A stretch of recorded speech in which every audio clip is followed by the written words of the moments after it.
All right. Hello, hello, Hi. hello. Good to see you again. Yes, likewise. Good morning. I am excited to be here with you, Antonio Aragona, Doctor of Ayurveda or Ayurvedic doctor, and you will explain that. I lovingly and happily call you Dr. A. Um, and I am also excited because I'm still experiencing the ease in my body after our appointment yesterday. And so I'm very, very grateful. My nervous system very much appreciates the deep care and wisdom that you bring to my health. And that's why we're here. We're here also because I love nerding out with you. I love learning with you and from you. And I love sharing the wisdom that comes up in our conversations that really weave in the worlds of health and what feels like health justice for me. And it feels like a revolutionary care that is going back and working with ancient pre-colonial wisdom of Ayurveda, which you will share a bit more about.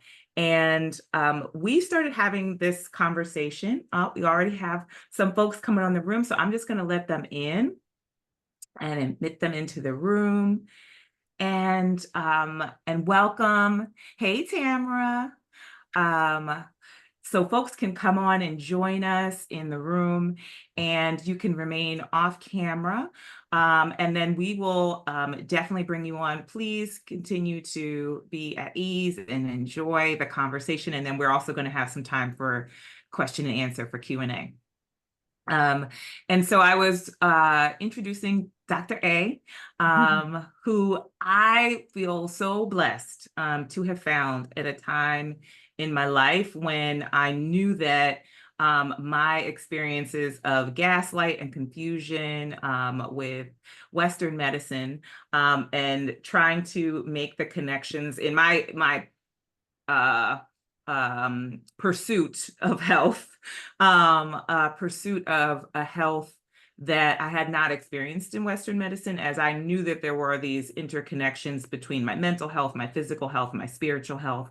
I knew that there were connections between chronic disease and chronic illness that lived in my body, whether it was sinusitis and allergies or joint pain and aches, and things that I also know show up in my family's body, in my family history, in my lineage, and then experiences of autoimmune imbalance or disease that I knew was also showing up for Black people, for specifically for Black women, for women of color, and that these were patterns. I knew this, and even when I would go to the doctor, especially for my daughter, who after she was born, immediately had eczema, and we discovered she was allergic to peanuts and dust and eggs, and she was projectile vomiting,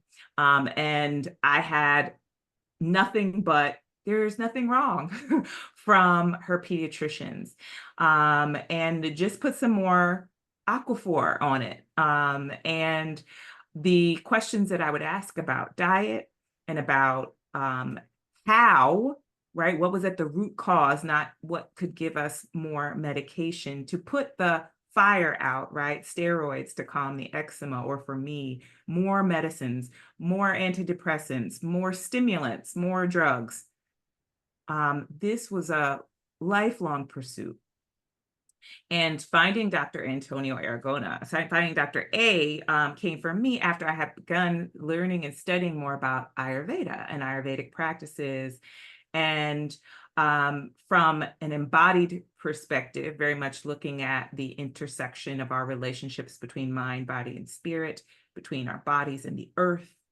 And so I felt so excited to find out you were here in Philly. I found you on these internets. And I immediately reached out. And at first I said, Okay, Ayurveda is definitely a teaching that comes from India, a South Asian wisdom tradition, and there is a white man doing this work. But I immediately read your story first, and I felt a deep connection to the wisdom and your authenticity.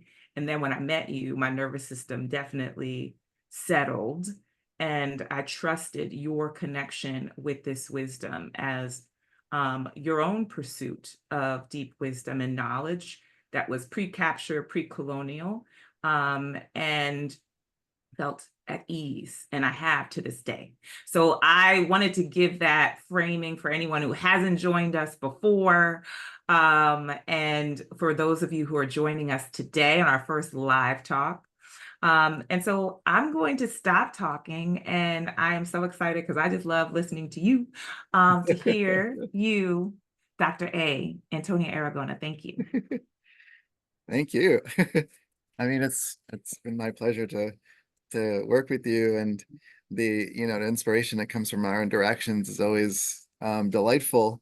And in a bigger picture of things, it's always about polarities, right? So um it's the polarity connection between people that either cause people to uh attract or repel. And not everyone is for everyone, not everything is for everyone, right? Mhm. And so when it does align in that way that seems the most fruitful and advantageous and you know fun, Hey, then it Martha. just becomes like another aspect of like, wow, this is just adding and enriching the quality of the work and life that I live, right? um so it's great that we're sharing this journey together, and thank you. um, Yes. yeah, so maybe a little bit about me and how I came into Ayurveda. Um, my earlier pursuits in my studies were leading me to becoming a clinical psychologist. And um, towards the last year and a half of my undergraduate degree, um, life just had certain circumstances that arose that made me question as I was completing my degree, do I really want to jump into um, clinical psychology? And I remember there was a class as one of the last classes I had to take that had a textbook called Intro to Health Psychology, which I still have. I keep that as just like it's sort of like I have my kindergarten diploma on my wall, because without that diploma, I wouldn't have gotten two other degrees and certifications and things like that. So similarly, this Intro to Health Psychology book that I had from 1996, um, it was the first introduction of sort of mind body, spirit connection to like psychology. It was like the beginning of this understanding that there's a mind body spirit connection. I was like, whoa, what's this here? This is a little bit different than what I was being trained for. And so then that led me to taking a class called yoga as an elective that I had to complete for my degree. And then I didn't know what yoga was. And I was like, what the hell is this? And my best friend at the time, she's like, well, you have anger issues, so take yoga. I was like, what? She was sort of like my bigger sister kind of thing. And she had graduated the school a few years beforehand as an environmental scientist. So I trusted her.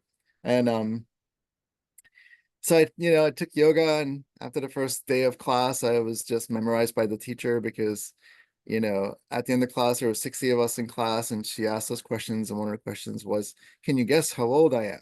And we were like, you know, you're like 55. And she's like, no, I'm 85. And we were all like, how is this 85-year-old woman looking so robust, so rejuvenated, that looked like she was in her 50s teaching at 85? And just knowing her energy just carried this presence that was really truly rooted in the tradition of yoga as a daily practice, and not just as a fun official label people can charge money on.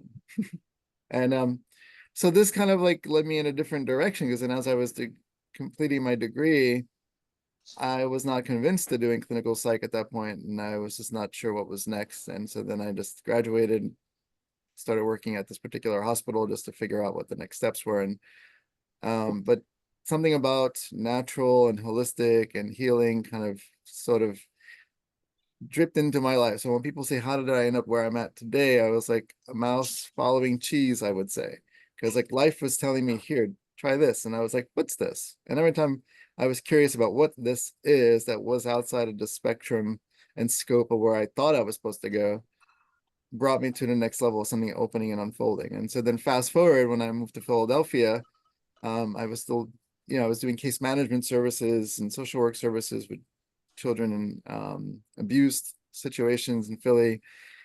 And but on the side, I was like starting to study yoga. And in that yoga, after I completed this Eastern medicine, shiatsu, Chinese traditional medicine training in New York, I came to yoga, and in yoga was Ayurveda. And so when the Mhm. first teacher I had offered this thing called Ayurveda, I was like, what's this? And he was a great guy. And he'd been practicing for a couple decades. And you know, he was talking about like milk being medicinal. And I said, well, in Chinese medicine, it is not. It's considered a poison. And so we had this conversation about Chinese versus Ayurveda. And he just said, go home, make this particular milk formula with these particular herbs, and let me know what you think. And so I did that. And, and at that point, I was following more of a macrobiotic diet just because in Chinese medicine, that's what you would follow. And so I gave up milk for the most part, only because that's what Chinese medicine said, not because I had any issues with dairy. And I'm being Italian, I have no issues with dairy. And so anyways, I did this milk decoction and my body vibrated. I felt like a vibration from head to toe, that it was like a mild, subtle like tremor. And I was like, whoa, what's going on here? I don't understand this. And then I felt exuberant. And so then when I saw him for class the next time, I was like, this is my finding and the outcome. And he was like, welcome to Ayurveda. And I said, what? What's going on here? So I just continued my studies. And so the programs over time through Grace kept advancing, giving availability to like a master's in Ayurveda, to now like becoming a doctor of Ayurveda. And then there are specific lineages is called Shuddha Ayurveda, which is like pure unadulterated Ayurveda that originates in the original texts, which are called the Samhitas, that were not influenced by the English. The current curriculum in India, when you're studying to become an Ayurvedic physician, is under the model of a BAMS, which is a Bachelor's of Ayurvedic Medicine and Surgery. The word bachelor automatically kind of subdues Ayurveda. And I think that was partly somehow configured by the English model of, well, because for millennia, Ayurveda was the original and primary only healthcare system of India. And then the English came in and said, no, this is not proper science, and this is far-fetched, and this doesn't meet our model. So we're going to do what we do and reduce it to something that's a lower common denominator meant for second-class citizens. And so that's what evolved with Ayurveda. And now there's this greater movement, especially with how Ayurveda has been making its way to the West, that India is saying, no, we have to really start owning this and keeping it in a proper place, where like Ayurveda originated in India and has a deep underlying current of respect, integrity, and thousands of years of study and data collection and all of these things that have to be understood. And so part of the movement in the West with Ayurveda prompted India to kind of get more proactive in trying to establish itself. And so the Shuddha system is pre-English influence, which is the original teachings of Ayurveda, and that's the lineage that I practice. And common in Ayurvedic tradition, you have a model called the Gurukula style model, which is like you're studying under a teacher or a mentor that has advanced experience in Ayurveda, which I have that lineage. So my mentor is based out of the US, and he's extraordinary, and that's why he's my mentor. And so it's very proper to keep with your training to keep the science alive. And so when people talk about Ayurveda being ancient, what we're implying is that it's something from like thousands of years ago, and automatically that sometimes implies that it has not as much validity because times have changed. But for true science to be scientific and the principles to be truly active and really relevant, it is always contemporary. And those some of the analogies that are used back, thousands of years ago, talking about the trials and tribulations of like the farming and how you're overworking yourself with the 10 oxes that you're engaging with every day. And so if you're doing anything with 10 oxes per day, and this is going to create a aggravation in your nervous system and depleting your energy, most people aren't saying I work with oxes today, but Ayurveda is such an inherently deep logical system that if you use what's called yukti, which is like logic and reasoning, you would deduce, well, what's similar to oxes 1,000, 2,000, 3,000 years ago today? If I'm working heavy machinery, right? So Ayurveda makes this because it's such a thoughtful system scientifically that you extract the information and you apply it to each daily circumstance, to each seasonal circumstance, to each person's life, where they're based on, in their current location in life, where they came from, where they're going, all these things. You take the science that is constant, it's always there. It's just taking the information that's been provided by these master scientists and applying them today. So it really takes it from the past and always makes it present. And one of the words that is used to define Ayurveda is anadi, which means eternal, which means it's not limited to that time period back then. It doesn't have relevance today. That's a way of diminishing what Ayurveda has. And when Ayurveda is practiced properly, and you're understanding all the principles and all the topics and all the concepts and all the everything, it doesn't matter where you are and what condition you have, because it comes to basic fundamental components of biological tissue, physiology, doshas, all these things. That's everywhere in the entire universe. That's why it's a universal system. We just happen to apply it because we live here on the planet and it's used today. So Ayurveda sort of found its way into my life through some subtle grace, not even once, but twice, because at some point, as I was living two lives and studying Ayurveda, studying yoga and doing all the traditional practices and things like that, I was still doing social work, case management work. And then when the economy collapsed in 2009, I wasn't full-time Ayurveda. I was just part-time while I was still doing full-time everything else. I just wasn't ready to take that leap. And I thought, I'll just jump into med school and become a DO, because that's a closer system to like integrating body, mind, spirit connection and holistics. And that would be close enough in the US to what I could reach with wanting to continue my studies in Ayurveda. And so I jumped into pre-med, and I was just two classes away from completing my certification and then taking my MCATs. And at that junction, there was an amount of distress in my body that was discordant with the direction I was going in. I was like, I'm just going to suck this up. Everyone goes to med school. They're highly stressed and stomach aches and pains and sleeplessness. But most baby students of doctor in medicine, that's what you have to do. It's part of the initiation. But my heart wasn't in it. And at some point, I met with a friend of mine, and she was like, why don't you just trust your heart? And I'm like, no, there's no time for that. It's like economy collapse and I have to do something functional. So at least if economy collapses again, if I become a medical doctor or become a DO, I will always be guaranteed a job, no matter what. Ooh. And, that was my logic, but my heart was like, yeah, I don't think so. And I took the leap into Ayurveda. And so when the economy basically collapsed in 2020, I was already practicing Ayurveda full time. And, as, a practicing doctor of Ayurveda in the US, I was able to provide services to people. And so I was like, oh, I'm glad, because there's always room for holistic medicine. And, pre-Civil War in the US and generally, all different types of like medical systems or medical practitioners existed. There were homeopaths, naturopaths, allopaths, and Chinese medical practitioners root in the workers, US. conjurers, right? Like this is and everyone was just kind of doing their own craft.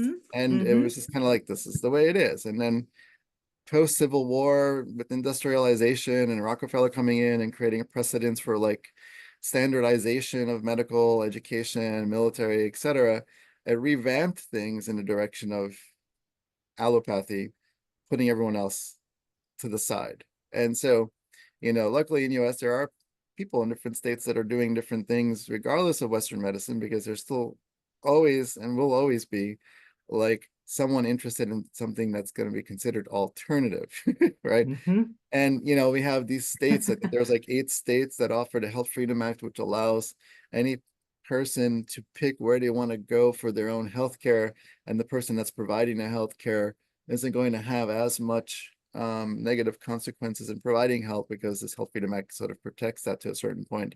Of course, there's always going to be a boundary, because Western medicine is the overarching system here. So if there's someone that's practicing as a medical doctor, then there's going to be legal consequences for, you know, like liabilities of misrepresentation of practicing medicine without a license, etc.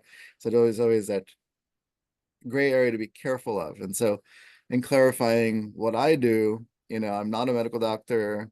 I don't condone medical practices. If anything, I encourage it as needed per patient, per client, per consumer, anyone that's interested, you know. And there's going to be a point where I might say, like, you have to go to the ER, you have to go get this antibiotic, Mhm. you know, like if it really is absolutely, of course, because all medicine is relative and necessary.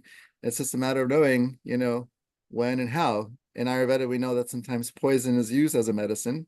It's just when and how, right? That's And right.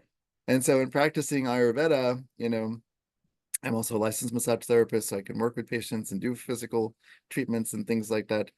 And but you know, in Ayurveda in the US, there isn't an overarching governing unified body of Ayurveda. Different states have different like organizations that are gearing in that direction, but until there's one component, like in India where they have Ayush and CCIM. Ayush is the Ayurveda Yoga Unani Siddha homeopathy system or organization, and then there's the Central Council of Indian Medicine, which is sort of like the AMA. So these are governing bodies that oversee all of India. All the curriculum has to be exactly in a certain way and proper, et cetera. We don't have that in the US. There's a lot of separation, confusion, divisiveness in amongst the Ayurveda community as we're trying to figure out how to offer it in the US to what capacity. Um, and so in PA, we don't have an overarching body. There is a current organization called PAMA that's trying to establish itself and bring more of Ayurvedic practitioners together and people that are interested in just natural medicine, so that we're pushing for a Health Freedom Act. But there's a lot of hoops to jump through. And so Yes. within legal confinement, you know, I can't legally say I'm a medical doctor because I am not, but I do offer Ayurvedic clinical training, not training, clinical, you know, care. And that goes in so many different directions, and it is traditionally based. So versus New Age, which is like a sort of one size fits all. Everyone should do this kind of tea. Everyone should take turmeric. Everyone should take, you know, like khichdi as a meal. This is not proper Ayurveda. Traditional Ayurveda is very specific to each individual as much as possible. Um, Can I so pause that, you for a second right yes, there? yep, I just, from one little anecdote to that, I think this is so important. And, you know, when I first came to you, I don't know if you remember, I was already making khichdi for myself. yeah, I was, online. I had already taken a course. But I started going online and saying, okay, I'm going to start, living an Ayurvedic lifestyle, and I'm going to practice the dinacharya and wake up early and work with my routines in the morning, with my meditation and yoga, and I'm going to eat an Ayurvedic diet. It was general, right? I had done an assessment online to determine my doshas, my primary doshas. Again, not putting it in context, but and then so that flattening that happens, right? Not that there's a defect in that, we're all seeking, right? And so yeah. I go online and I'm like, okay, I think this is how I'm going to, work with the myriad of physical and mental health issues that I'm experiencing. I'm going to start eating khichdi. This sounds like it will taste great and I can do this. And I remember coming to you and you were like, actually, we after you assessed me fully, which was so Mhm. in depth and multifaceted, and the idea that there would be one food, or right, I think going to a link and saying, oh, this fits all, this fits Mhm. all of us, that this is the answer for me. that my body actually wanted the exact opposite of Kitchery. And I have not had Kitchery, like full Kitchery, in 2 years. But I just want to bring that in also in the context of how we situate ourselves in these conversations around the flattening, right? So Mhm. there's new age, and I think this is important that you're making this distinction. And then there's another piece that I want to bring up that you named, I thought was really powerful and important. There are a lot of healers also that join our community who also might be deemed as alternative or um, holistic. And I'm saying holistic because I believe in holism and holistic Mhm. healthcare.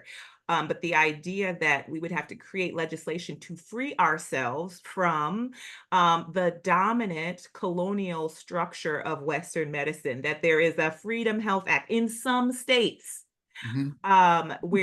where you can find an alternative practitioner, that the standard of Western medicine um, is seen as the primary source of knowledge and knowledge production around health and Mhm. care. And our bodies know that's not true.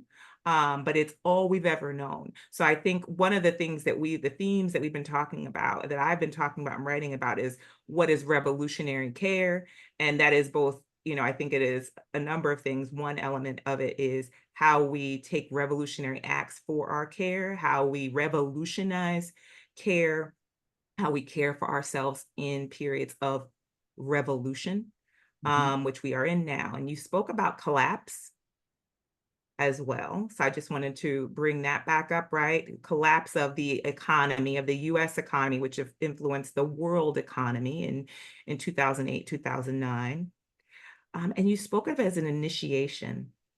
Now you talked about the initiation into medical school, and that, the idea that, oh, I'm gonna push through because that's what you do. Like, I'm gonna go get this degree, and then I'm gonna be set up in this system, in these structures. I'll have a safeguard, a financial safeguard. I'll be able to do the work that will be guaranteed, right? And it is valid and validated within these systems.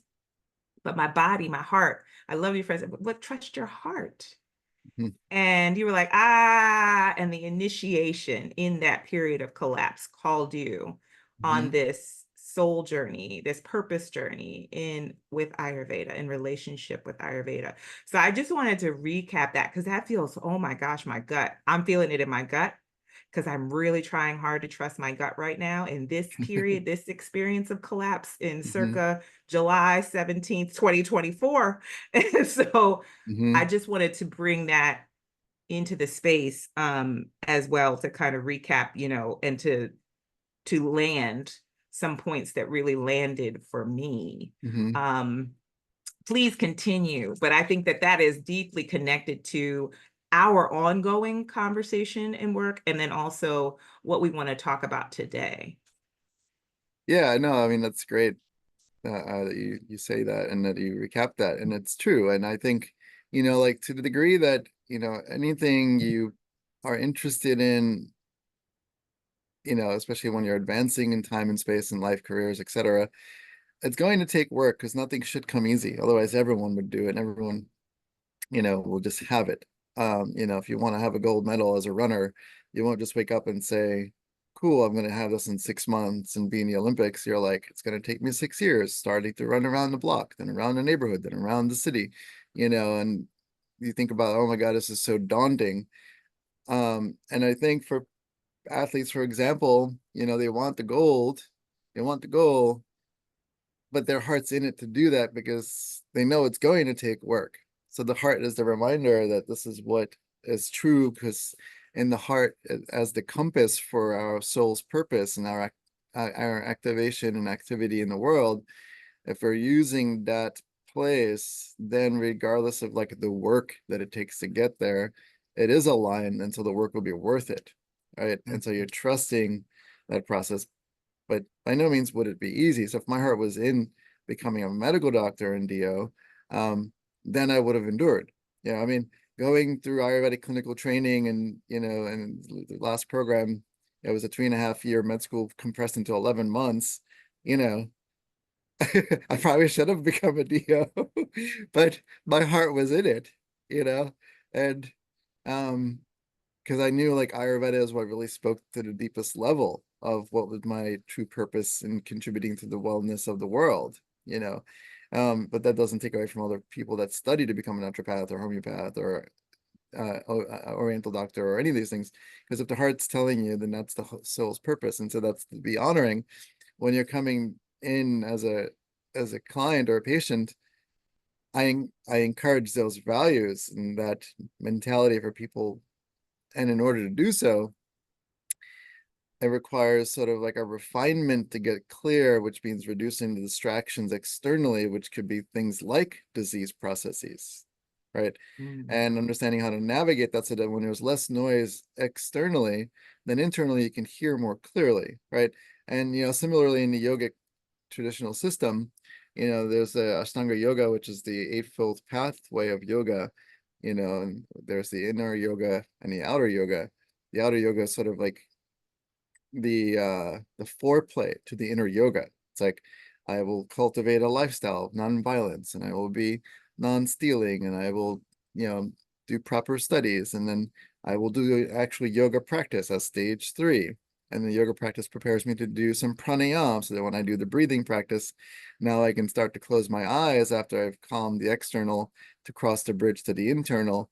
But these are all the foreplay pieces that lead us to like the inner journey so that I can sit in a comfortable body for a long period of time to get silent, to get the downloads from the universe, the downloads from the divine, the downloads from God and goddess and anything, or the silence, whatever it is that creates that sort of awareness.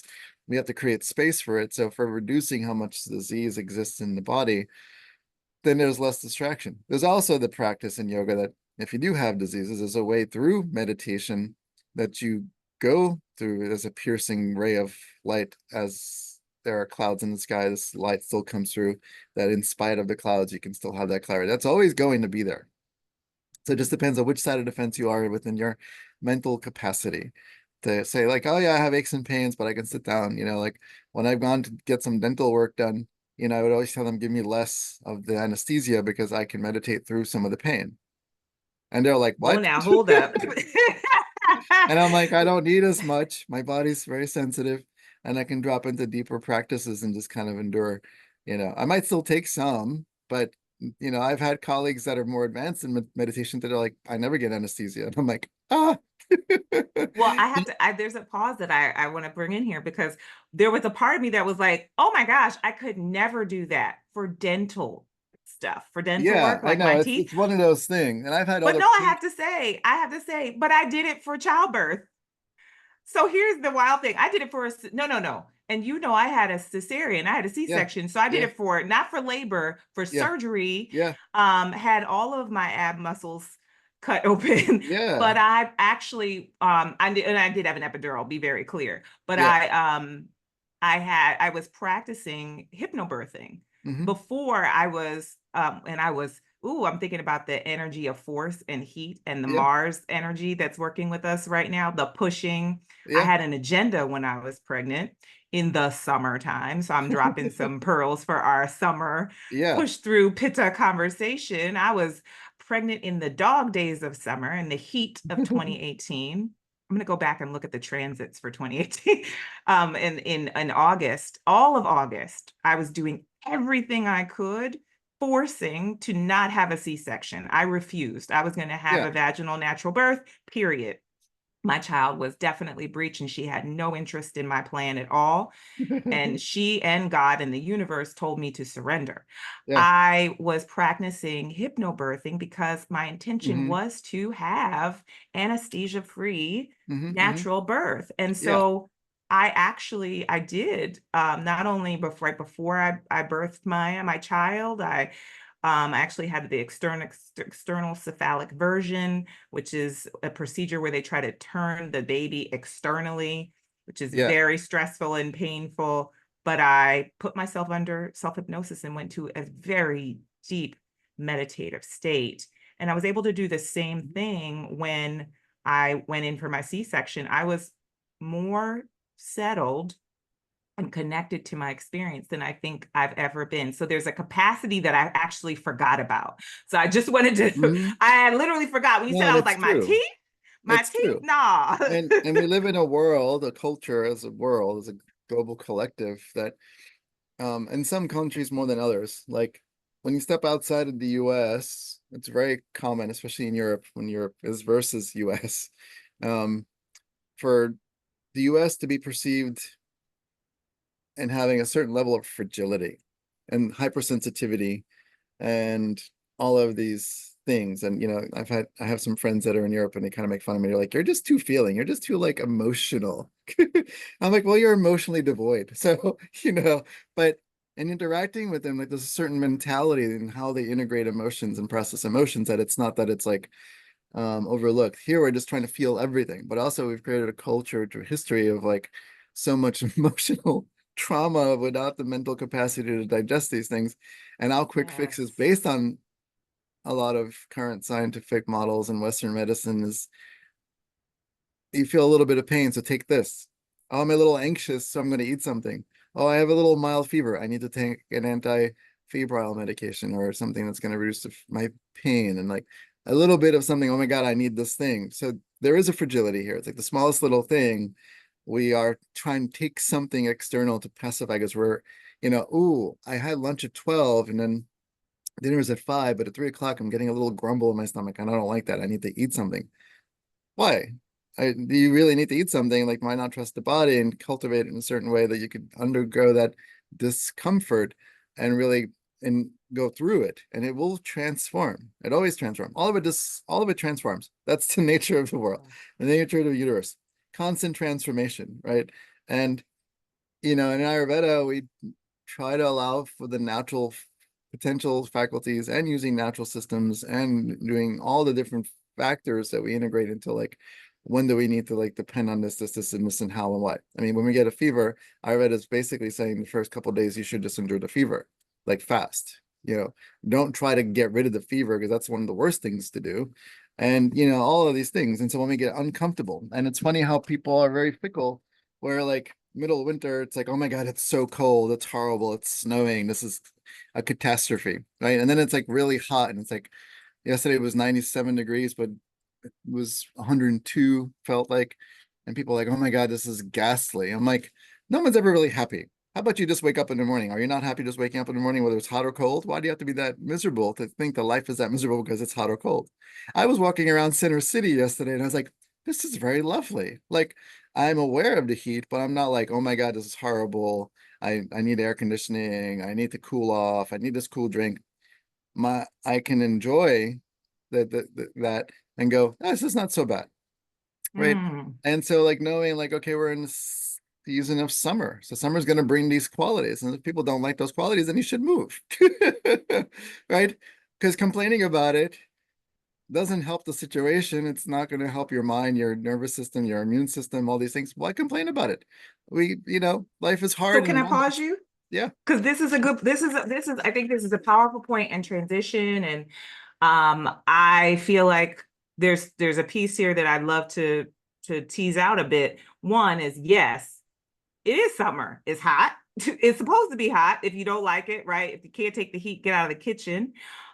If we lived like the other day when it said it felt like 105, I was like, okay, yeah, last summer I was in Charleston, South Carolina. I was in the swamp. I was in the heat. I was like, all right, if I lived in Charleston, I would be like, all right, you walk outside and you can't breathe. Or if I lived in Las Vegas, right? When I'm in Las Vegas, my whole body just swells up from the heat. Like, it's supposed to be 110. It's a dry heat, so it's different. Um, and I was actually in Europe this summer, earlier in the summer, at the beginning, actually for the solstice. I was in Europe, in Spain and Portugal. And interestingly enough, it was very hot there, but I was closer to the equator. I was closer, right? I was in southern Spain.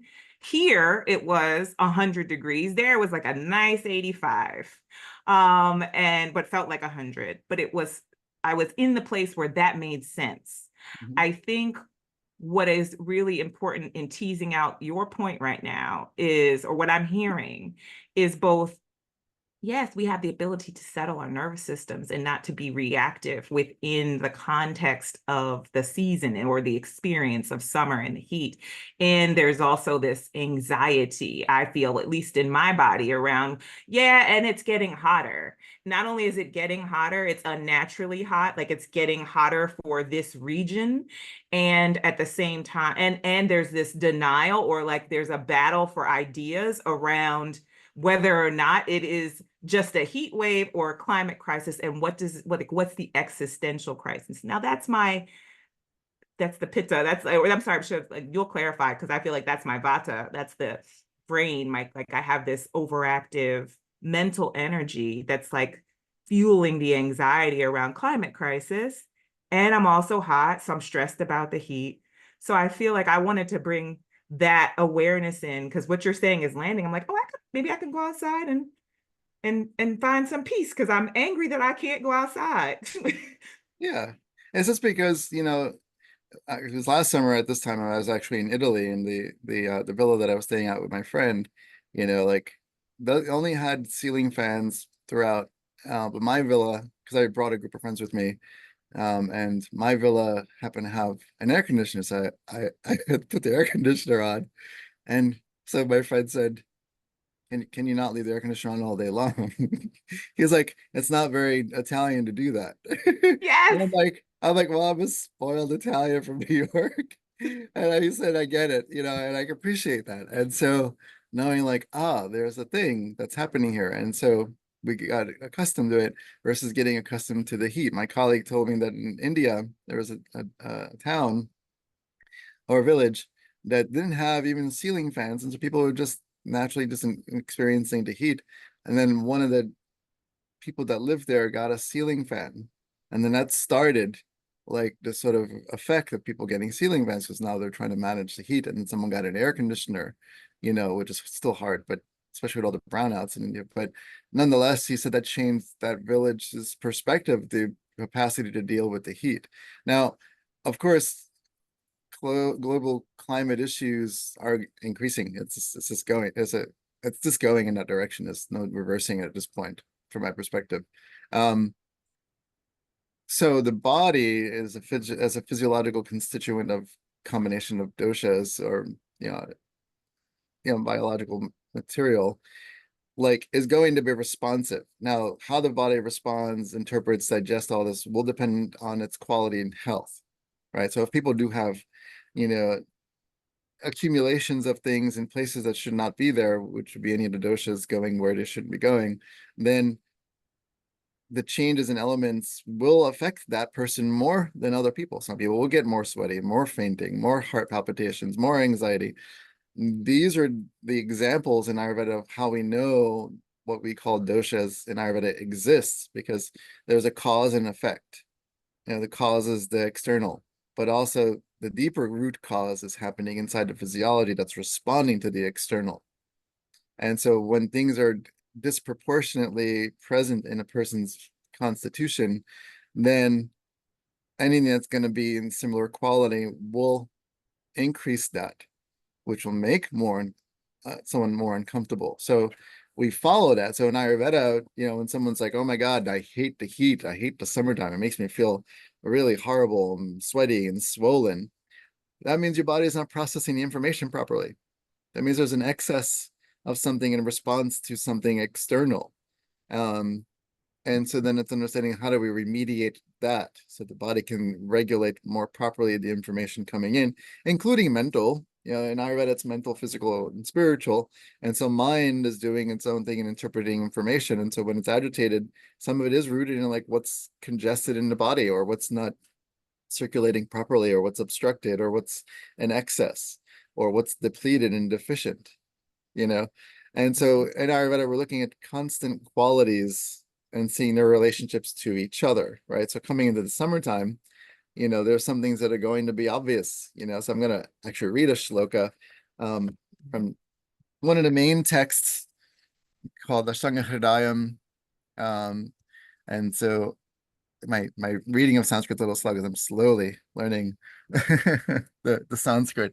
So Tikshnanam Tikshnanam Shuratittam tiksnanam surgrishmi sam kshipativa yat pratyam kshyate shleshma tena vayusha vardate atos minatpat ukta vamla yavya markara masyat jatet. And so basically what that's translating into is that in the summertime, which is called Grishma Ritu, season, because in Ayurveda, we have Shadrat Ritus, which is like things break up into like 6 seasons in general. Hmm. Some might say 2 seasons. The 2 seasons, because Ayurveda has like a lot of different categories and subcategories and groupings and understanding of all the above. If there's 2 categories, two major seasons, it's called Uttarayana or Adana Kala and Dakshinaya or Visarga Kala. So it's like northern solstice versus southern solstice. So when seasons are in the northern solstice or the Uttarayana Kala or Adana Kala, it's like late winter, which is called Shishira, and it's sort of like the cold, dewy, snowy time of year. Then you have Vasanta Ritu, which is like springtime. And then you have Grishma Ritu, which is like the summertime. And then in Dakshina or Visarga Kala, which is sort of like southern solstice. And so when we think about the solstices, it's like the predominance of sun in the hemisphere at the high point and then at the low point. And so in the low point, the southern solstice, it's Varsha, which is sort of like end of summer, rainy, warm, but then leading towards dry. And then Sharad, which is like going into fall. And then Himanta, which is like early winter. So we're following this trajectory of the sun going up and down in the hemisphere. And this will affect the qualities that are on the planet, which dictates the seasons. It's because of this that we have the seasons, and Ayurveda breaks it into the basic 6 seasons. Each one possesses a certain level of quality. And so Grishma Ritu, summertime, is going to have this kind of hot quality. And, the sun's rays become powerful day after day and appears to be destructive. Shleshman, which is kapha, decreases day by day, and vata increases consequently. Hence, in this season, use of things which are salt, pungent, sour, in taste, physical exercises and exposure to sunlight should be avoided, right? And you're like, what? It's like, it's sunny. I want to go out for hiking and all these things. But we look at qualities in the atmosphere that in the summertime, the quality of digestion decreases because the heat is sort of leaving the central aspect of the abdominal cavity and going more into periphery to cool off because heat molecules are expansive and kind of bouncing around a lot, and they're going expansively. They spread, and like colder molecules are more dense and are heavy, right? So some wintertime they get heavy. So we have like centripetal versus centrifugal forces. And so in the centrifugal force in the summertime, the blood is kind of leaving the abdominal cavity because of the heat. The body's trying to cool off just by virtue. And, so in a normal, healthy digestive system, it's not uncommon that in the summertime, you don't want to eat as much. You don't want to eat as heavy foods because then you feel crappy because digestion is the weakest in the summertime and strongest in the wintertime. And so then you have this centripetal force where like in the wintertime, physiology is gearing more towards the abdominal cavity, the stomach, and all these things so that the fire is roaring. Like we turn on the heat in the house. So we had the fireplace on, we could start burning wood. Can't do that in the summertime. It would be horrible. So we are looking at physics. We're looking at a lot of these, electromagnetic experiences of the planets and the sun rising higher and lower in the hemispheres. And like all these things are playing a role in like how we respond to our day to day.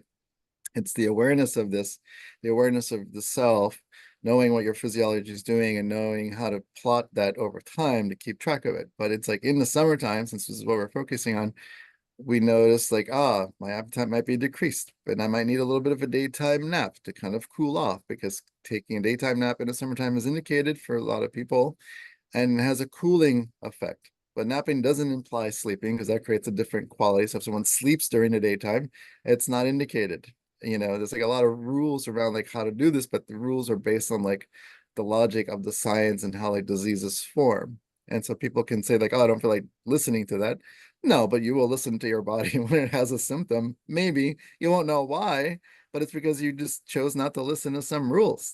If you follow some rules, then the body will thrive and you'll be able to navigate day to day, so that if you are traversing through Barcelona or going through the town of Montepulciano in Italy, you won't be like, oh my God, this is the worst. It's 105 degrees. I'm dying. You just go, oh, it's hot. I'll have a gelato and keep walking up the hill, and then have an Aperol spritz to cool off and then keep going. Like you're navigating with the freedom and the quality of health that you have that takes work to get there, especially if you have more ill health. It takes more work to get out of Yes. ill health. This is also, as I was thinking about my first trip to the continent of Africa, when I first went to Ghana, I actually went to Ghana. My first international travel was to the continent of Africa in my life. Mhm. And I kind of love that, because I'm like, all right, I went to the continent first. I found my way home first, found my way back first, before traveling to other countries. But the first time I went there, I remember we turned on the news, or turned on the weather, with like the local weather in Accra, and they had the weekly weather forecast, and they were like, Monday is hot, Tuesday hot, Wednesday hot, Thursday hot, Friday hot, and we were just cracking up. But I remember locating myself as like, oh, I'm an American here, right? Locating myself on the continent and bringing my perspective of what the weather forecast should be, and how Mhm. animated and different, and the what you're saying is landing so much. Absolutely. We were in Ghana during the Yeah. dry season, and right, so there's two seasons really, dry and rainy or wet. Mhm. Mhm. But it's hot. Mhm. And so I had and it was January for me, right? Yeah. January means cold. But I had no confusion about the heat. My body said, yes, it's supposed to be hot. So I'm not going to question my experience. I'm going to recognize my experience, right, as different. And I was having some imbalances, right? I was experiencing some constipation. I did, Mhm. right? There were things that I was experiencing in my body that that I couldn't explain at the time. This was so many years ago. Mhm. Um, but I think this is also helping me connect with this message around how we are caring for, rather than reacting to, in the context of this heat and the season of summer. Mhm. So with a few minutes left, I'm wondering if we want to maybe take a couple of questions. Mhm. Um, and then we're going to be back next month, y'all. So we are going to go deeper. It'll still be summer, and it'll actually be the second half, that second quadrant of summer, or not to say quadrant, but as you were talking about the seasons. Well, the 6 seasons, yeah. And with the 6 seasons, what's interesting is because, the science has clearly delineated what the qualities of each season looks like, we have to adapt that, as I mentioned earlier, like the Uh-oh. yukti or the lot of borders, and when we transition from seed to another, what that looks like. And we have to also factor in that there is global warming, which has expedited things to more extreme places. And in Ayurveda, we are trained to know that look for the qualities, so that we know like what are the medicines that need to be in place for this particular thing. So summer doesn't normally end the way it used to at the same time. Winter doesn't usually start at the same time as we were used to for like, many, many decades, up until like maybe 10 years ago, when global warming really became more prominent. And so, we could see these changes that became more clear. So we have to adapt to like, oh, when do I know it's really the end of summer now? Like, what are the qualities that I have to look for? And then your body will always tell you through that process, like, what are the qualities that are present in my body in excess or deficiency, that's going to be a response. And Western medicine doesn't know how to make that connection. Ayurveda always makes that connection. Mm-hmm. Mm-hmm. Haha. So we have some folks here in the audience, and feel free to either raise your hand or share in the chat any questions you might have. And we have time for probably one question today. And then again, we'll be back. I'm also going to share Dr. A's contact information and how you can find him at Still Point Ayurveda online, because he does see people virtually as well. I actually had wonderful telehealth when I had COVID in the height of the Omicron 2021-22 spread. So feel free to drop in the chat or raise your hand if you have a question.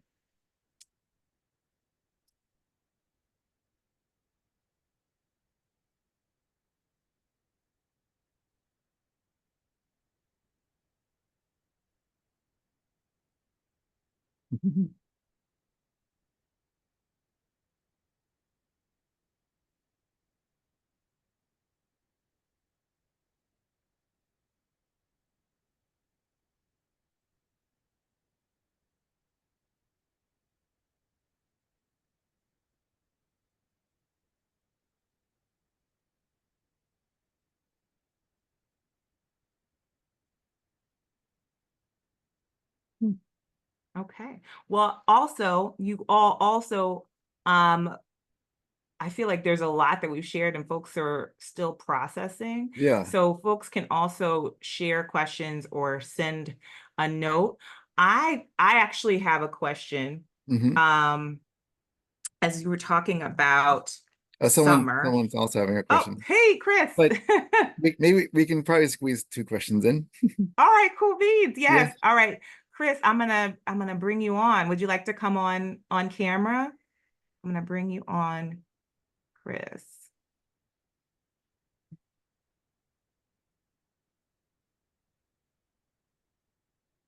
And feel free to come on screen on camera or just speak.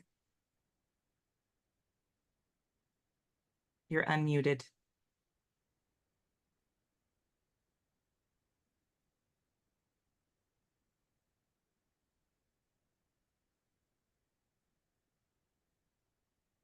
Oh, it says you can't unmute. Okay, hold on. Okay, What do I have now. going?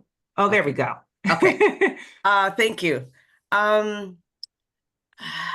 Where do I start? Okay, so I just turned 65 Hey. and I don't know. Well, I said I don't know, but I probably don't. Let's just say I have not taken care of my body.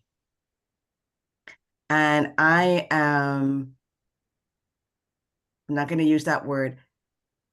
I just need to start where I am right now. It's summer. I'm living in Toronto, Canada. It's hot, hot, hot. And like I just rolled out, I'm on vacation this week and I just rolled out of bed and came here. And I was just reading up a little bit in Ayurveda about getting up before the sun. I was like, holy crap, I got lots to do. So I guess my question is just, where can I start? One simple thing that I can start, not even tomorrow, but today. Well, there's no better time than now, right? And when we find out something in the now that's finally here in our perception and awareness now, then we have to trust that it's here through life and purpose and grace when it's perfectly timed, right? And in Ayurveda, we work with all people across all ages, even like in utero, right? And even when we're working with people that are transitioning from this world to wherever they're going next, Ayurveda covers the full spectrum. And so as far as what to do right now, today, that piece that you read about getting up ideally before the sun really rises, that's a good place to start. But if you're used to waking up at 10 in the morning and you're like, well, Ayurveda says, at sunrise, actually it's called Brahma Muhurta, which is about 45 minutes before or after the sun has risen. Like that's the best window of time to wake up, but that also depends on what time you go to bed, right? So it's like if you want to tackle something, sleep is important. It's very interconnected to diet. And, I was telling a patient yesterday, it was a consult. I said, diet and sleep and exercise are mutually interconnected because they all depend on each other for higher quality of success. So if you can start with just sleep, trying to get to bed by 10 so that you are up by like 6 or 5:30, you have to slowly work your way there. So if you're used to going to sleep at 1 in the morning, then maybe every few days dial back by 15 minutes or a half hour or whatever's practical, and be consistent with that, so that you say at the end of the month you should be able to get to that 10 o'clock mark. And then that will make it easier to wake up more naturally the next morning by doing that. Because you can't expect to get up at 6 o'clock in the morning if you're still going to bed at 12. Like, the body's going to try to get it sleep as much as it needs. So that's a simple place to start. Just dial back little by little, set a goal, 30 days, 40 days, and that will be one thing less to have to worry about. And I'll just add, I think the biggest support for me, as I have, because I have had that delusion of I can go to bed at 12 and get up at 6, or get up at 5, because I am trying to get up for the sun, is the compassion for myself. When I have found myself still up at 12, scrolling or doing whatever it is that I'm doing, not sleeping when I know I'm tired. Sometimes I'm wired and tired. And so I really appreciate this incremental, very slow shift to a new bedtime start and new bedtime hygiene, which has been huge for me in my work with Dr. A as well, and in relationship to my entire whole health. So let's take another question. Yes, Soltar, come on. I should have removed the. Did you want to be on, or you want to? No? Yeah, I'm fine. Yeah, I'm It's here. beautiful to see you. Oh, you too. So I was curious as I was listening to you. I recently finished some coursework here in the Southwest at the university. They actually do a course in curanderismo, sort of the healing practices of the Southwest, and it was a phenomenal experience. But what I'm curious about is how you kind of made that shift. Because for 25 years, I've been a licensed psychotherapist, and I've come to realize that that system is not serving me or my clients very well. And I'm sort of trying to make that shift into adding in all of more of these alternative healing practices that I've learned. And I was just curious, kind of how in your mind did you kind of make that internal shift? Because it's still tricky, that connection to allopathic medicine. As an elder, I still have to go to doctors and blah, blah, blah. But, how did you make that, like, for yourself, that kind of that shift around how do I start thinking in a more, holistic, and, I have been for years, obviously, but this is like a whole new piece that just kind of blew my mind around, especially learning that curanderismo has its basis in African practices. So it was really, yeah, it was phenomenal because a lot of the slaves escaped to Mexico, and the Mexicans took them in and said, yeah, come on here. And, they set up places to live, and they have villages that are still today. But anyway, I was just wanting to know, kind of curiously, what that shift was that you made internally around how do I sort of, I don't know, position myself in that kind of realm of, I've already started to get people who want something more, but I'm just curious about that. Does that make sense? Yeah, no, that's totally a great question. I mean, because especially if you are a Westerner that's been under that, we'll call it the spell of the Western concept. Like everything is like diagnosis, and like automatically that implies a lot of things, right? And just like learning any language, right? It's like I speak Italian and I speak some Spanish. I'm learning Sanskrit slowly. So being able to like switch in and out of the brain currents to like see like what the language is. But when a patient comes in or they call me and they say, hey, do you work with patients that have, gout or, something like that? My mind goes to like, oh, gout. But then the Ayurvedic brain comes in and goes, well, what does that really mean? Yeah. And it's like, what am I really looking at? Because if you're a Western medical doctor and someone comes in with gout, then the doctor will go to the treatment of gout. Gout. In Right. Ayurveda, the mind goes to like, what has occurred in this person's physiology through diet, lifestyle, practices, etc., that's created particular symptoms that we might group as this, you know, and gout could be secondary to some other major thing. So if I target gout directly without getting to the primary cause of the disease, I'm just going to be like a hamster in a hamster wheel.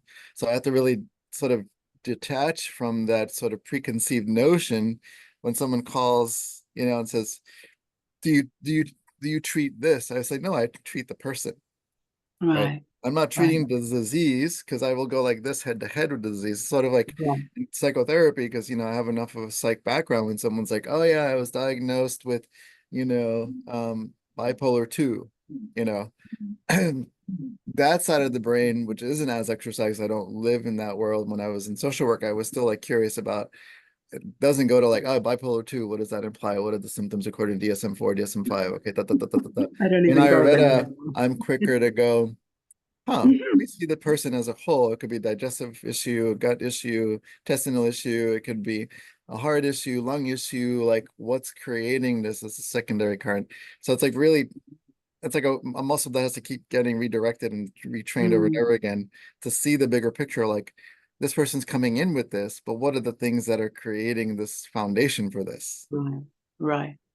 And that's the holistic perspective to see, like, do they live near like a site that had, you know, sort of contamination from like the explosive testing that they were doing in Southwest at a certain point in time? Because we don't think about those things. Just like in, you know, on the East Coast in like Ohio, where you have like 3 Mile Island. I don't know if it's Ohio. I think it That's was Ohio. Pennsylvania.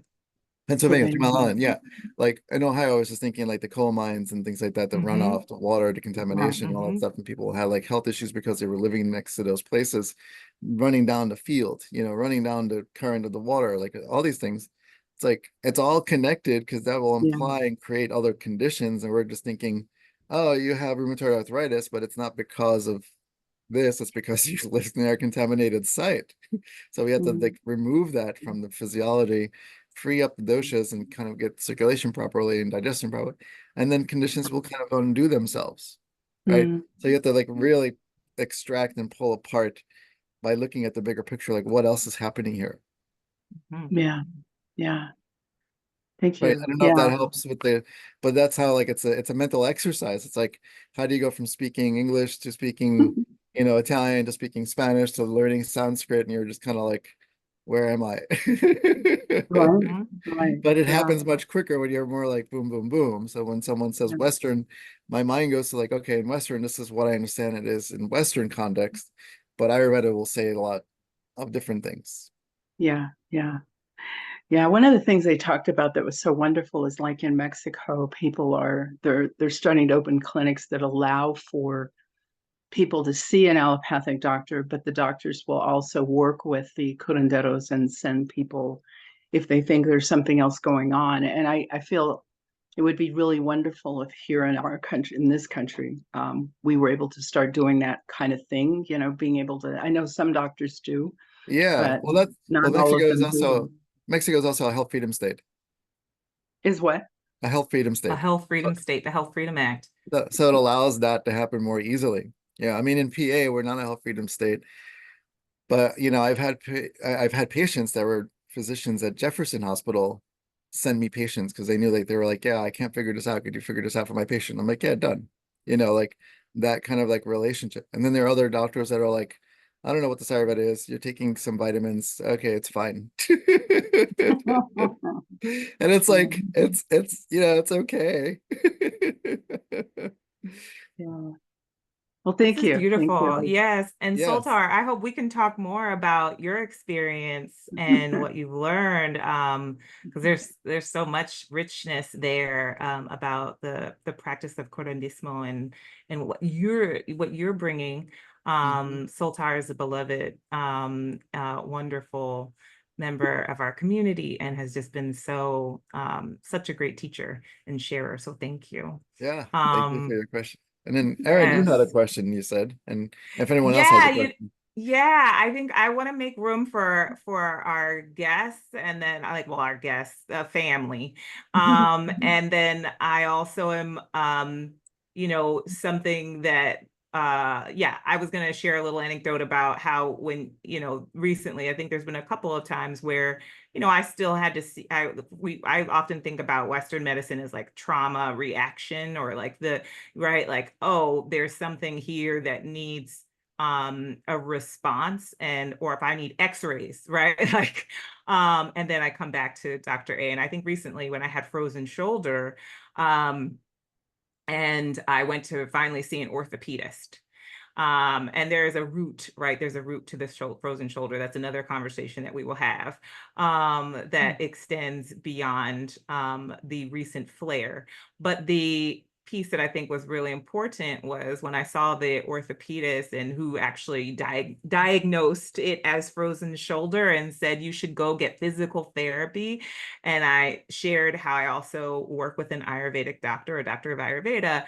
And she actually said, then I also think you should really work with your Ayurvedic doctor around, not only around this experience and pain relief while you were working with physical therapy, but Mhm. also working with the root of this. So Mhm. that was actually the first time I had a Western doctor acknowledge and say, like, there's something here that, because frozen shoulder is like the anomaly, right? Like if you talk to any physical therapist, if you talk to any doctor, orthopedist, they're like, well, frozen shoulders is like catch-all for when we have this unexplainable experience in the shoulder where, it freezes and then it thaws and then it freezes and you can't move it and then it comes back. And it happens often for women, and it happens often for women once they're over 40, and it happens. And then we ask questions about the thyroid and hormonal shifts, and we ask questions about diabetes, but we really can't make sense of it. So we're just going to put it in this broad category. And I think that I'm always appreciative when they say we don't know. Mhm. And that this is our best guess, and our best guess might flatten Mhm. or limit the possibilities of the healing. And so hey, why don't you go talk to someone who's looking at this holistically, really just helped me a lot in this. So Mhm. I wanted to just share that part. That's great. Yeah, I mean, frozen shoulder is like IBS. Right, right. Yeah. Chronic And fatigue and in syndrome. Ayurveda, there's I, like anywhere from 8 to 13 major diseases, and it's understood in clinical training that if you can understand all 8 to 13 diseases in and out, back and forth, you can use all those 8 to 13 diseases to pretty much assess and work with all diseases from all of humanity. So this is how pronounced these particular diseases are. And one of the main ones is called Vata Vyadhi, which means that in Vata Vyadhi, it's like Vata predominant diseases, which there are over 80 subcategories of Vata Vyadhi diseases. And then it says in the text, even if there are these 80, there might be the ones without no name, but it would still be this kind of category. And so Western medicine tries to get a name, and sometimes it just does not know which is the name. And in Ayurveda, we sometimes don't even need to know the name to know like what's happening with the qualities and the elements and the doshas that will still get a treatment. that's right. Well, we're gonna dig into that some more. Dr. A, do you want to take one more question before we close out? Yeah, Do you have yeah, time for that? yep. Okay. Is there anyone else here who has a question or something that you want to bring to Dr. A?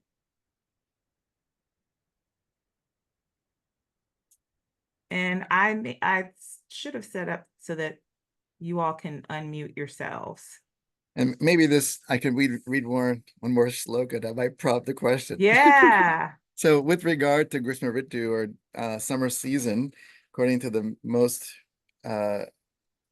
predominant Ayurvedic medical text called Charaka Samhita, it says, as sort of I read from the Ashtanga Hridayam, in summer, by its rays, excessively it dries up the environment. So this season, foods that have sweet, cold, liquid, and unctuous qualities are considered wholesome. And What's contraindication. unctuous, please? Yeah, unctuous is sort of like nice coating, sort of like a nice like a licorice tea like has a nice coating, or something that has like a oily, like a nice oily slick quality. Um I drink licorice tea to go to bed, by the way. yeah, licorice tea is nice and generally cooling, but I mean, I mean, as with everything in Ayurveda, like there's no one size fits all. If a person has cholesterol issues and blood pressure issues, then licorice tea would be contraindicated, right? So then they wouldn't do unctuous, right? So this is why it gets really microcosmic in Ayurveda, that there's no like everyone should do this one thing. But there are some things that people should not do, which is more of like what people should not do is more often relative to most people than what people should do, because then that's more appropriate to what person's constitution. But what people should not do, generally based on Charaka, which is the original, you know, doctor of Ayurveda that all physicians look up to in Ayurveda, alcoholic beverages should be consumed in little quantities or should not be consumed at all. Or if taken, should be diluted with plenty of water. One should not consume salty, sour, pungent, hot food. And physical exercise should be avoided. That's going to be a zinger for some people. Lifestyle in summer. During daytime, one should sleep in a cool shelter, and during nighttime, having applied a paste of sandalwood on the body to sleep in airy roof terrace of the house, which is cool by the moon's rays. So like we see some of the languaging, and it's like very pretty, but it's like basically you want to sleep in a cool environment. A way to do that is apply like a cool paste, which is what they would do, or you would have like a window open, or you would have like an air kind of moving quality. Let's see. And then it said in the summertime, one should enjoy the coolness of gardens. So like not being in direct sun, drinking like a cool water just to kind of refresh. Flowers, which are very cooling and light. And this is another zinger, should abstain from sexual intercourse. Yeah, I know. I heard that one. I remember I remember when I first learned that one. I was like, well, what does abstain mean? But we can have a longer conversation about abstinence. Yeah. And the short of it is sort of like, because the summertime is depletive and energy is depleted, even though we think there's an exuberance of sun and energy, but the heat does have a draining quality. The atmosphere is heavy or draining and all these things. And like sexual intercourse is like exercise. And so if you're doing a lot of exercise during summer day, during the summertime, you're creating more friction and heat, which is depletive, right? So exercise is contraindicated during peak hours of the sun, especially like intense hikes and intense sweating and intense like vigorous exercises on the beach during this, like these are things that people like to do, but then their skin gets dry, they have digestive issues, constipation over like, because what we do today will affect us 6 months from now. So 6 months from now, if you're having like respiratory issues, or if you're having sleeplessness, you're like, why am I not sleeping? Okay, because you depleted the resources. Like time is not going to allow us to forget. The body is a historical system, and remember. So we have to know what we do today in the summertime is going to affect us in January and even next March. So we can't escape the logic, and we can't escape the intelligence of the body and time. We take advantage of that, but it's all connected. So Yes, and these yes. scientists, these masters of Ayurveda knew. We could justify in our heads, well, I don't want to listen to that rule. It's fine. It doesn't change. The rule is still fact, and like has a cause and effect relationship to diseases today. Mhm. This is so I've been getting up and trying to do my exercise instead of running, which I feel like my body has needed me to move more. And running is usually a way that I work with anxious energy. And I like to run under a tree canopy, where there are lots of trees. I live in the city, in concrete jungle where there's not a lot of trees. Mhm. But I go to find them. But I think that my desire to run has been matched with this heat. And so I've been walking early, like at 6:30 a.m., Mhm. trying to get up even earlier to do that before I meditate. So this is really helpful. I won't talk about the other abstinence, but people, that's your choice, what you do. And so I guess I did have a question, if no one else has a question before we close out. And this was around the dosha of Pitta. Mm. And I wonder if you could share with us, as I think we will probably have more time in our future conversations to really talk about the doshas. We always do. But this is Pitta season. And I'm curious what that means for us personally and also for the collective. And as you just shared that shloka and like the guidance of the do's and don'ts, I'm wondering what's coming up for you around that. Yeah, no, it's a good question because, like I said earlier, like there's two major ritus or two major times of year, which is the northern southern solstice. There's a Shad ritus, which is 6 seasons that break up to basically like every 2 months it turns into the next season. There's the 3 seasons, which is Vata, Pitta, and Kapha. And we have to understand like what does this really mean? Because when we think about Vata, Pitta, and Kapha, we have to understand on a clinical level that these are umbrella terms that are encompassing qualities. And so Pitta quality is predominantly Ushna, which is hot, Tikshna, which is sharp, slight Snigdha, which is slightly oily.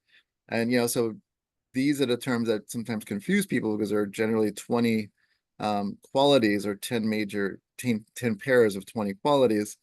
And so it's the combination of the qualities that exist within each season. So if there's a Pitta predominant quality, it means there must be the presence of some heat and some sort of sharpness and some sort of like, slight oiliness and, like lightness to things. And, so we're looking at those qualities. And if it's Pitta season, for simplicity, it could imply like if a person has a predominance of those qualities in their physiology, like I'm Pitta predominant in my physiology, my Pitta will increase naturally in the same season, and like increases like. And so that means that if I am eating spicy foods, if I am staying up late, if I am exercising during the daytime, if I am, doing anything that's going to be aggressive and forceful and sports and, all these things, I'm going to aggravate Pitta, which means I'm going to increase those qualities, which can go from an excess to a deficiency or depletion. Right. It's like if I keep rubbing my hands with heat, I'm going to produce some aspect of Pitta because I feel the heat. And if I keep doing that, then I start to burn up the tissues and I will crack my skin. Right. And so it's like at first I'm generating heat and it starts with oil, but if I keep going, then I'm going to start to tear my skin if I really do that long enough. Right. So it's like if you're using a broom and you keep like sweeping, eventually you'll get that callus or you'll get that little tear in your finger because that friction eventually causes depletion. And so Pitta season will just imply that if there is a Pitta predominant quality, if you have, ulcerative colitis, if you have Crohn's, if you have like insomnia, if you have like some of these things that are more Pitta predominant in nature, it's going to get worse in that season. Like this is how we start connecting Ayurveda. It's like, if I have certain qualities that are aggravated through a particular season, then the understanding is that season has the predominance of that quality that's provoking it.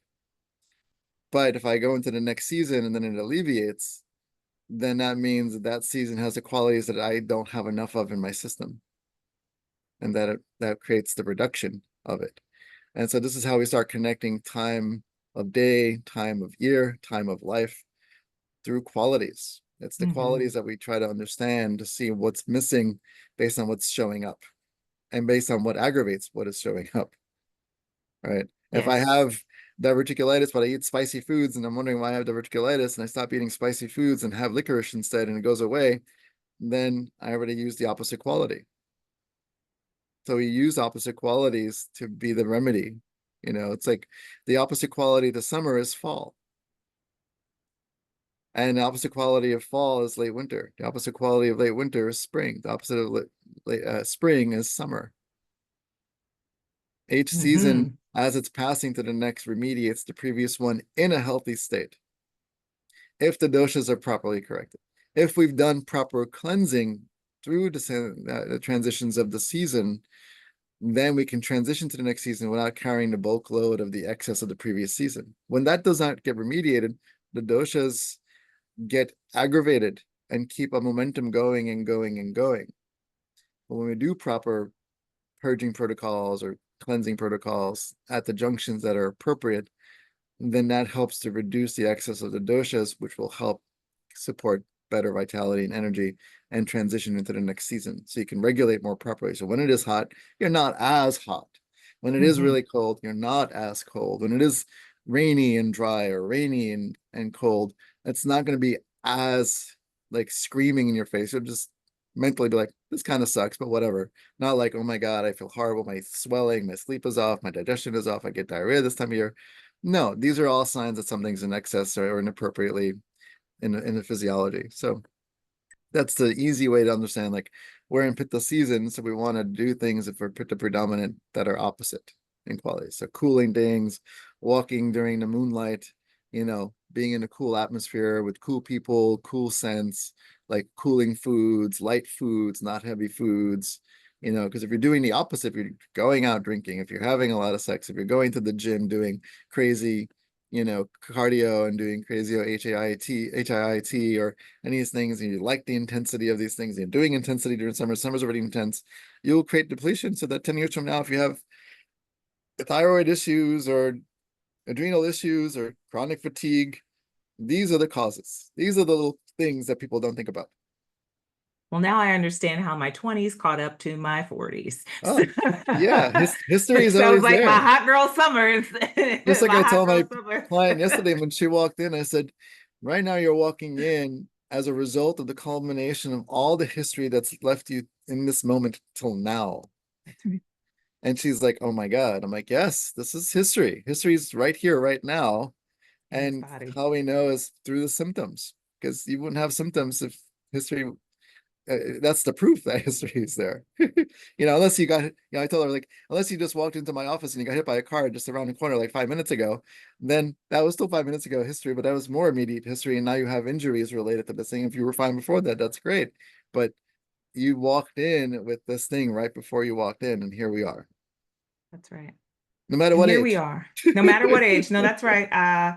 No matter what age. And also there are practices and rituals and routines that I think are so powerful and potent that allow us to repattern history when we actually work with the history. And I'm not saying that as a quick fix, and we know that I think that's been one of the greatest gifts for me in studying Ayurveda and working with you is the continued recognition of no quick fixes, and that we are in a practice that our healing is ritual. And so I want to thank you today, Dr. A, for our first live conversation, which we're going to come back and do this again. We plan to be back next month. And so we will share that information. I also have dropped the link to Dr. A's website in the chat for stillpointayurveda.com. So definitely please go and check out Dr. A's website. There's tons of resources there. He shares a wonderful newsletter with incredible resources. And you can also reach him if you'd like to talk with him about his services. He is virtual, global, and local. Dr. A, is there anything else you would like to share as we close out? No, I'm just grateful for everyone that's showing interest in this, and there's no better time than now. So I'm grateful to be of service to everyone. Always, it's my passion. Yes. Wonderful. Well, again, this and just sharing again, this is a conversation series. This is not, we don't provide medical advice. Dr. A is not providing medical advice. So this is definitely for conversation and for your further study and education and care. We hope you all continue to take good care of yourselves in this summer season and find ways to be cool. I love you said be with cool people too.